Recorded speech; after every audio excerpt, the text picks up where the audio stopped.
ce truc-là d'informer les gens, de raconter des histoires, de rencontrer des gens, d'apprendre tous les jours, c'est ça qui me fait kiffer au quotidien. Est-ce que je considère que je suis passée par la fenêtre? Non, je dirais que je considère que j'ai enfoncé la porte. Moi, je prends autant de plaisir à faire un reportage avec le boulanger du coin qu'un reportage dans un Rafale.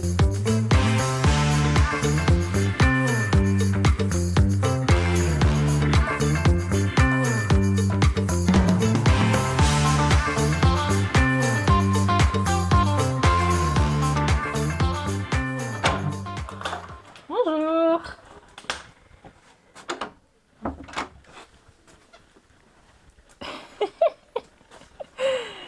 Ah, sacré souvenir. Qu'est-ce que ça t'évoque? Des beaux souvenirs. Des souvenirs intenses, mais des beaux souvenirs. Franchement, c'est émouvant limite.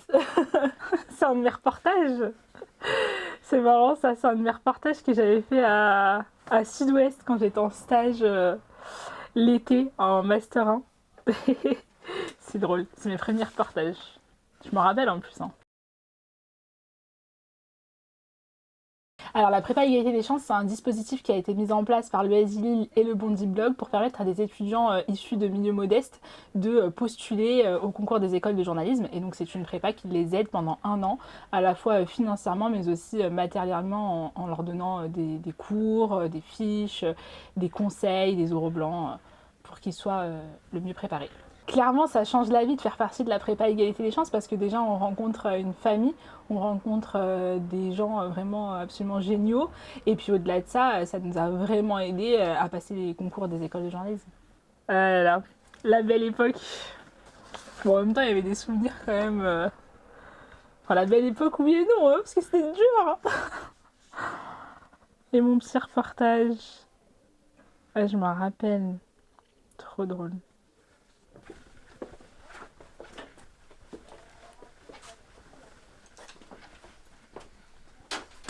Salut Asma, regarde ce cadre, c'est magnifique, non? Avec toutes les caméras, parce qu'il y a un peu d'actualité ici à l'Assemblée nationale. Question toute simple, Asma, qu'est-ce qui te fait te lever tous les matins pour aller bosser à M6 et aller sur le terrain? Parce que je pense que ça, c'est un truc hyper important et je sais à peu près ce que tu vas répondre. Après, j'ai une autre question bonus, c'est quand que tu arrêtes le journalisme pour ouvrir, je sais pas, une entreprise de pâtisserie, une grosse chaîne, un peu genre un Cédric Grolet version DZ. Je compte sur toi, Asma, tu me tiens au jus. Salut Asma. Sacré Madid. C'est qui? Madid, c'est une personne que je connais depuis très longtemps. Je le connais depuis le lycée. Donc, on a fait le même lycée, ensuite la même licence droit sciences politiques dans une université à Lyon. Et ensuite, lui, il a fait la prépa et c'est lui qui m'a parlé de la prépa égalité des chances. C'est lui qui m'a parlé du métier de journaliste et c'est lui qui m'a vraiment donné envie de faire ce métier parce que j'avais fait un stage quand j'étais plus jeune l'été et j'avais pas trop aimé. Et lui, il m'a dit, mais t'inquiète pas, quand tu seras au Nassau, tu vas kiffer. Et du coup, je l'ai suivi. Je me suis dit, bon, ok, je postule à la prépa. Si je suis prise, je me donne à fond et je ferai ce métier. Et c'est ce qui s'est passé. Donc ça a été quelqu'un de très important dans mon parcours. Ce qui me fait vraiment lever tous les matins pour aller travailler, je pense que c'est déjà la passion du métier. Je suis une journaliste passionnée, j'adore mon métier. Et voilà, ce truc-là d'informer les gens, de raconter des histoires, de rencontrer des gens, d'apprendre tous les jours, c'est ça qui me fait kiffer au quotidien. Vous avez gagné le meilleur pâtissier Algérie. Ouais. Comment réussir à allier vos deux passions, le journalisme et la pâtisserie? Pour allier deux passions comme le journalisme et la pâtisserie, il faut beaucoup d'organisation. Donc j'ai la chance quand même de faire un métier où on a d'être dans une entreprise où on a quand même pas mal de vacances, donc ça me permet de pouvoir m'organiser. Et puis après, c'est sur mon temps personnel, de faire des gâteaux par-ci par-là, et puis d'apprendre tous les jours, comme j'apprends dans le journalisme, j'apprends en pâtisserie. De toute manière, je pense que cultiver une passion ou des passions ou même des activités externes en dehors du journalisme, ça nourrit un journaliste. C'est-à-dire qu'on aura une culture qui est plus élargie dans un domaine en particulier ou dans plusieurs domaines et ça ne peut que servir dans le métier de journaliste où on a besoin d'avoir un bon réseau, on a besoin de connaître plein de choses diverses et variées, donc je pense que c'est bien. L'une des expériences les plus dingues de ma jeune carrière. Est-ce que vous pouvez nous la raconter?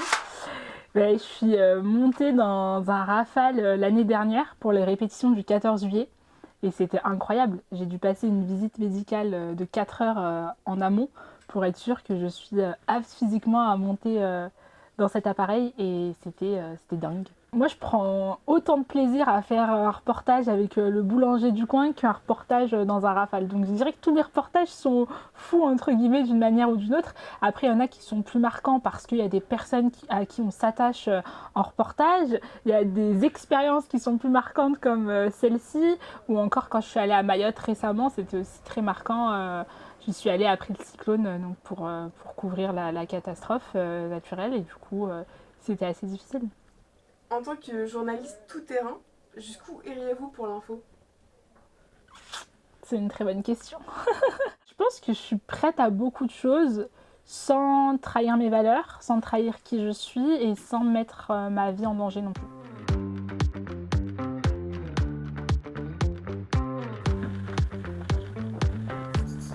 Bonjour Asma. Bonjour.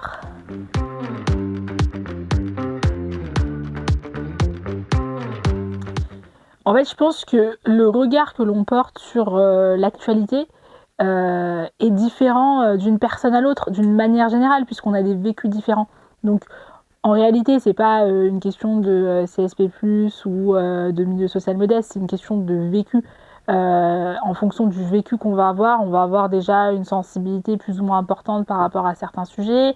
On va voilà, avoir des convictions, on a déjà des convictions qui sont différentes, donc forcément ça influe sur notre vision de l'actualité. Après, en tant que journaliste, quand on travaille, on doit quand même mettre nos convictions personnelles de côté pour faire notre travail du mieux possible en étant quand même neutre.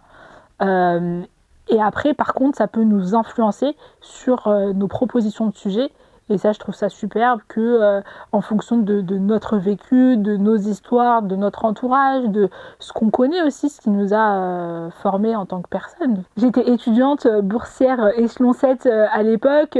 C'est vrai que j'ai connu quelques petits moments de galère dans ma jeunesse, on va dire, dans mon adolescence et mon début d'études. Et c'est évident que ça a influé sur la fille que je suis aujourd'hui, la journaliste que je suis aujourd'hui, parce que je sais que je suis peut-être beaucoup plus déterminée que d'autres personnes, parce que finalement, à l'époque, j'avais pas le choix que de m'en sortir pour réussir, pour avoir un salaire, pour me permettre de faire ce que j'ai envie de faire. Et c'est aussi, ça vient aussi de mon vécu.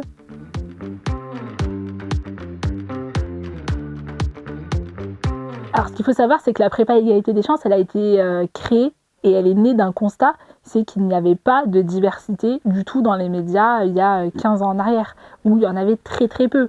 Aujourd'hui, avec la prépa égalité des chances et d'autres prépas similaires, on a une évolution. On a quand même une évolution dans les médias et on a un peu plus de diversité, mais ça reste très peu par rapport à l'ensemble des médias en France. Donc il y a encore un travail à faire et je pense que on est sur la bonne voie, mais il faut encore plus de moyens pour permettre à plus de jeunes de bénéficier de la prépa égalité des chances et de tout dispositif qui permettrait cette évolution.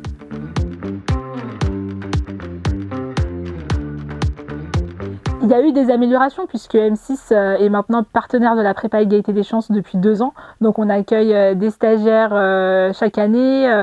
Moi-même, je suis marraine d'étudiants donc de la prépa égalité des chances. Donc il y a un travail quand même sur ça et puis aussi sur le recrutement des alternants. Donc non, c'est quand même, il y a un travail qui est fait et il faut que ça continue sur cette voie-là et qu'on puisse tous évoluer.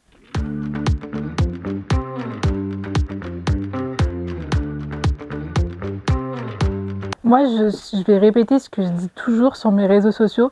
La première chose, c'est de croire en soi. Il faut croire en soi, il faut croire en ses rêves, s'accrocher à ses rêves et être déterminé. Et je l'ai toujours répété à tout le monde, quand on vous ferme la porte, il faut passer par la fenêtre. Parce que rien ne nous sera donné sur un plateau.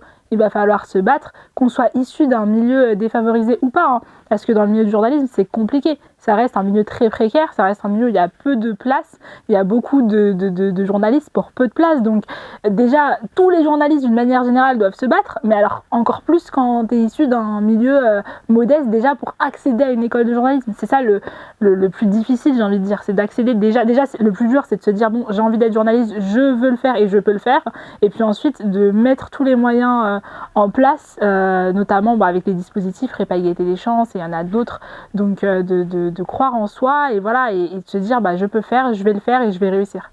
Tout est dans la tête. Et après, faut se donner les moyens, faut travailler, peut-être 2 fois plus que les autres, hein. Je dis pas que ça va être facile, au contraire, ça va peut-être être très difficile, même plus difficile que d'autres personnes, parce qu'il y a des étudiants qui doivent travailler à côté, qui doivent combiner études et travail, etc. Et c'est jamais simple, mais il faut s'accrocher. Et puis si c'est pas cette année les concours des écoles de journalisme, ce sera l'année d'après. Et puis si c'est pas les concours, ce sera par la petite porte, une pige par-ci, une pige par-là, une rencontre, et ça peut le faire. Est-ce que toi tu considères que tu es passée par la fenêtre ? Ah, c'est une bonne question. Est-ce que je considère que je suis passée par la fenêtre ? Non, je dirais que je considère que j'ai enfoncé la porte.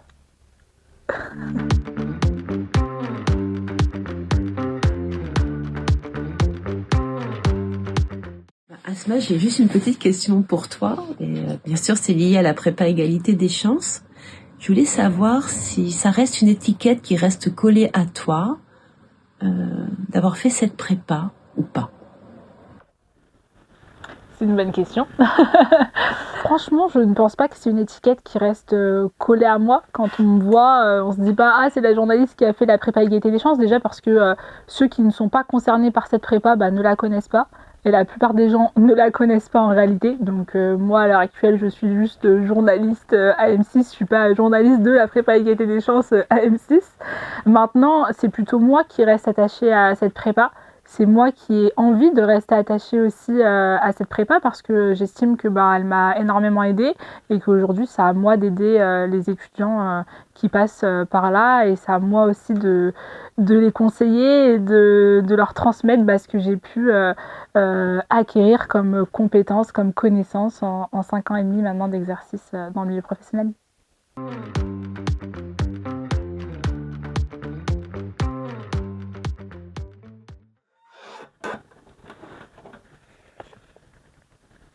Le bébé Lisée. Il y a un truc, il y a une surprise ou la date? Ah, énorme.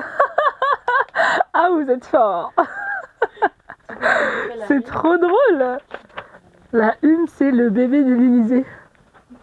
Mais c'est trop marrant. 4 avril 1996, le jour de ma naissance. Ah, vous êtes fort, hein. Franchement. Et celui-ci aussi, du coup? Ah, c'est trop marrant. Non, mais numérique, encore plus de télé, quoi. Le jour de ma naissance. C'est trop drôle. Merci beaucoup, Asma. Merci à vous. À bientôt.